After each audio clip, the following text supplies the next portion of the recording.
You've heard the story. Jesse James, a Robin Hood outlaw, a cowboy with a code. But here's the thing.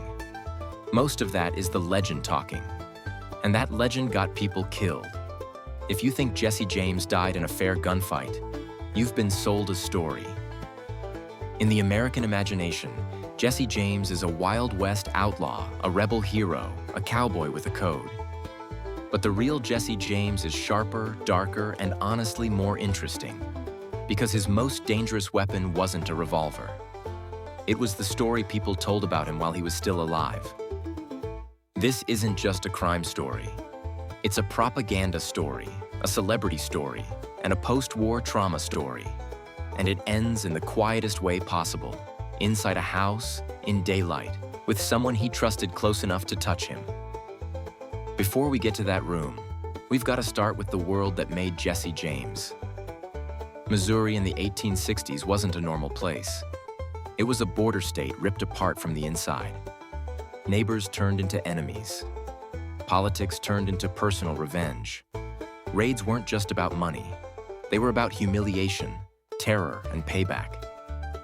Jesse James grew up in that atmosphere, and as a teenager, he stepped into a kind of warfare that trained men to disappear, strike fast, and never trust the law. Here's the twist. Jesse James didn't become an outlaw after the war. For him, the war never really ended. During the Civil War, Missouri saw brutal guerrilla conflict. Not neat battles with uniforms. More like revenge cycles. Small bands, ambushes, night attacks. That environment shaped Jesse and many of the men he later rode with. When the war ended, a lot of people tried to move on.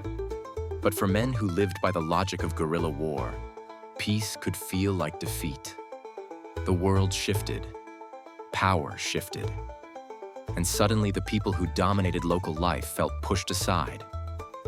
Now the Jesse James story splits into two tracks. One track is the facts. Robberies, deaths, manhunts. The other track is the myth. The claim he was a folk hero. The claim he robbed the rich and helped the poor. The claim he was fighting some larger moral war. That myth didn't show up decades later. It formed while Jesse was active. It was fed by newspapers. It was boosted by politics. And it mattered because it shaped how people protected him, talked about him, and feared him. So what did Jesse James actually do? He and his associates became known for robberies, including banks and trains. The targets weren't random. They were symbols of money, power, and modernization. Railroads, banks, and institutions people already resented, especially in a fractured post-war economy. But a robbery doesn't automatically become a legend. A legend needs a narrative, and Jesse got one. Here's another twist. The Jesse James myth didn't start with movies. It started on paper, in ink, pushed by people who wanted the public to believe a specific version of him. Media framing did a lot of the work. In some circles, Jesse James got portrayed as a bold rebel, a man who refused to surrender to a new order. That kind of framing does two things at once. First, it makes some people sympathetic. Even if they don't approve of robbery, they might still enjoy seeing banks get hit. Second, it muddies the moral water. It makes law enforcement look like oppressors. It makes criminals look like political actors. Now add a third ingredient: fear. If you're a farmer or shopkeeper in a rural area and you believe Jesse James is both dangerous and protected, you don't want to be the person who turns him in. Legends protect people by scaring people. The bigger the myth gets, the harder it is to capture the man. And law enforcement didn't react gently. There were rewards. There were posses. There were detective agencies involved in hunting the gang. Pressure tightened, then tightened again. And that pressure matters because it pushes this story toward its biggest turning point. And the turning point isn't Jesse's death. It's a small town in Minnesota. If you want the real Jesse James story in one scene, it isn't a dramatic duel. It's the moment a small town refuses to play the role Jesse expects. September 7th, 1876. Northfield, Minnesota. The James Younger gang rides into town to rob the First National Bank. This is where everything changes, because Northfield doesn't behave like a helpless target. People notice what's happening, word spreads fast, and townspeople fight back. What follows is chaos, gunfire, confusion, panic, consequences. The raid fails. And it doesn't just fail, it fractures the gang. Some members get captured, some get killed. The escape turns into a desperate flight. The legend takes a hit that no newspaper can fully erase. Northfield exposes a truth myths try to hide. Even the most feared criminals are vulnerable to basic reality. Bad timing, bad information, unexpected resistance.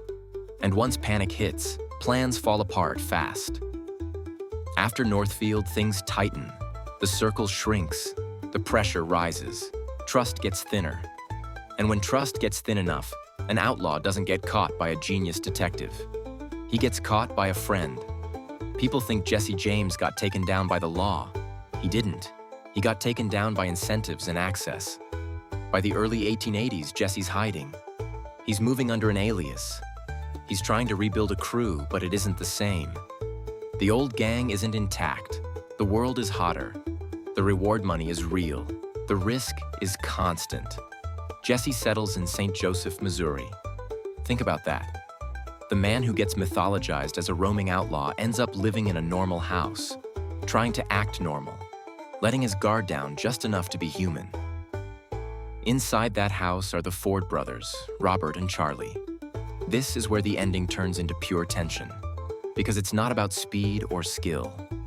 It's about proximity. The law can't get close enough to Jesse James, but a house guest can. April 3rd, 1882. Jesse's at home. Robert Ford shoots him. Jesse dies. No fair fight, no last stand, no heroic final duel. Just betrayal, reward logic, and the quiet end of a loud legend. That should be the end of the story, but it isn't. If you think Jesse James died in 1882, you're only half right. His body died. His brand survived, because the myth was more useful than the truth. After Jesse's death, Robert Ford doesn't become a clean hero. A lot of people condemn him as a coward. And that reaction is telling, because it means even the public gets pulled into protecting the legend. Even the man who ends Jesse's life gets trapped inside Jesse's story. Because the public wasn't just consuming facts, they were consuming meaning. For some people, Jesse James represented resistance to banks and railroads. For others, he represented chaos and violence. For others, he represented a romantic outlaw fantasy where rules don't apply and the bad guy has a code.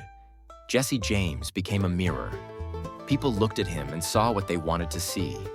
That's why the Robin Hood idea keeps coming back. Did Jesse systematically rob the rich and give to the poor? Evidence for that as a consistent pattern is weak, but the myth persists because it feels satisfying. It turns crime into justice. It turns a robber into a symbol. And if you're a storyteller, that myth is tempting. But here's the problem. When you lean too hard into that myth, you erase victims. You erase consequences. You turn real violence into entertainment. And you miss what's actually fascinating about him. The most interesting version of Jesse James isn't hero versus villain. It's the tension between reality and story.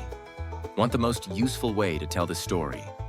Treat Jesse James like a modern celebrity criminal because the mechanics are the same. Here's a practical framework. First, separate 3 layers.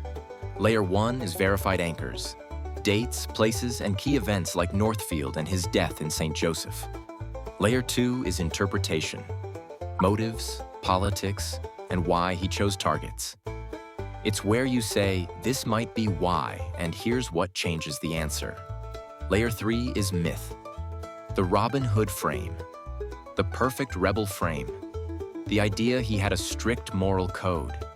If you keep those layers clean, your story gets more powerful, not less. Because now the audience feels the tension. They feel the uncertainty. They feel the manipulation. Next, build your narrative around turning points. Turning point 1 is the border war environment that trained him. Turning point 2 is the rise of robberies and the rise of the myth machine. Turning point 3 is Northfield, when the aura of invincibility collapses. Turning point 4 is St. Joseph, when the circle shrinks and incentive beats loyalty. Then make the audience do one thing mentally. Ask them what would convince you. If someone claims Jesse was a folk hero, what evidence would prove it? If someone claims he was just a criminal, what evidence would prove it? That keeps people engaged, and it keeps you honest without sounding preachy. Because you're not lecturing, you're demonstrating. And here's the real ending. Jesse James was shaped by a brutal time, but he also made choices. He robbed, he killed, he ran. The legend that formed around him didn't erase those actions. It reframed them. Northfield proved he wasn't unstoppable. St. Joseph proved he wasn't protected from human nature. And the aftermath proved something bigger. People will forgive almost anything if the story feels good enough. That's why Jesse James still matters. Not because he was the best outlaw, because his life is a case study in how myths get manufactured, how incentives shape betrayal, and how history turns into entertainment. So, when someone says Jesse James was a hero, or Jesse James was a monster, the honest response is this. Some parts are documented, some parts are debated, and the legend is its own weapon. And the next time you hear a perfect outlaw story, ask one question. Who benefits from you believing it? What part of the Jesse James story do you think is real, and what part do you think was manufactured? Like and subscribe to Forbidden Origins for more content like this.